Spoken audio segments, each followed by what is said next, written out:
Bismillahirrahmanirrahim. Assalamualaikum warahmatullahi wabarakatuh.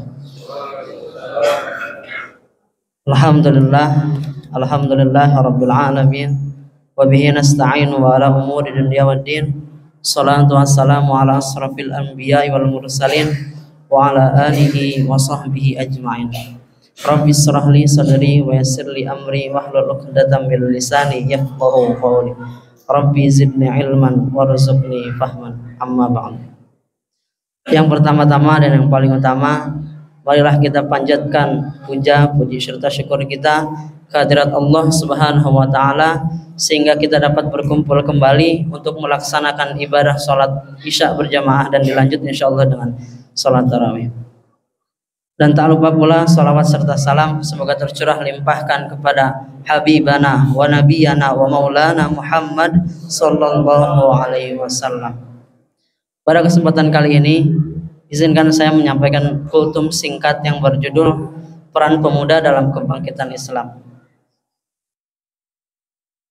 Qala Allahu fi kitabihil karim, a'udzu billahi minasyaitonir rajim, wa idz qala al-fata ya Musa inni la'adhunnu annahum la yaftaru 'alaika min dunihi syai'a.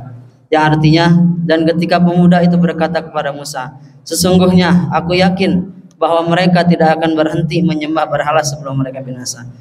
Pada ayat berikut dijelaskan bahwasanya Nabi Musa adalah pemuda yang ketika masa itu yang hanya bisa dibilang pemuda yang berani menentang Firaun. Ketika itu yang kaum Firaun itu menyembah kepada berhala dan hanya Nabi Musa yang berani untuk menentangnya. Maka di sana dijelaskan, dan ketika pemuda itu berkata kepada Musa, sesungguhnya aku yakin bahwa mereka tidak akan berhenti menyembahnya sebelum dibinasakan. Jadi ada seorang pemuda berkata kepada Nabi Musa, ketika kita tidak membinasakan berhala itu, maka tidak akan berhenti kaum Firaun itu untuk menyembah berhala. Seperti itu.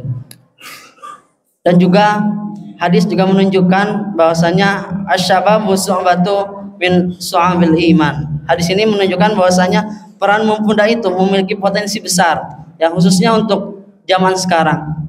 Pemuda itu bisa dibilang agent of change atau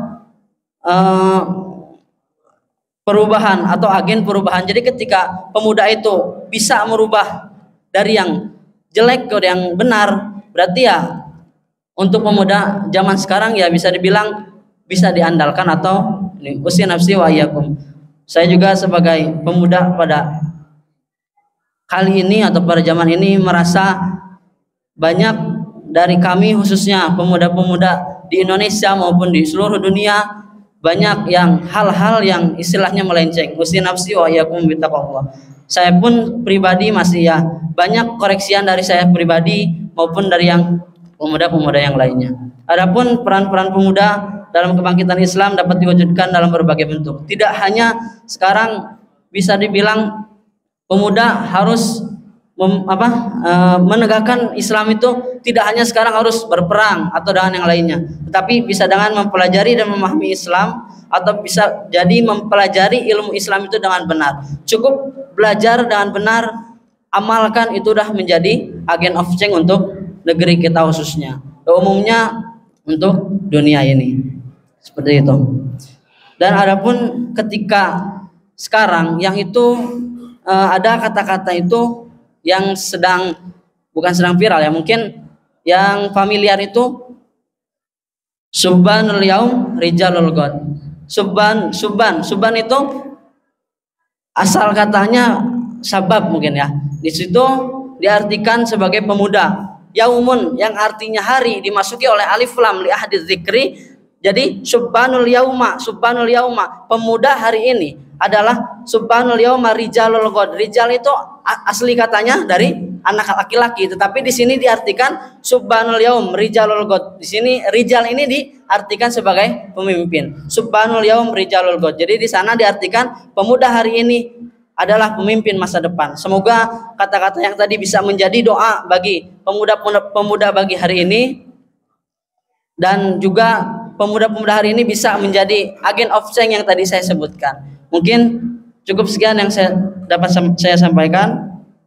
Wabillahi taufiq wal hidayah, wa ridha wal inayah. Assalamualaikum warahmatullahi wabarakatuh.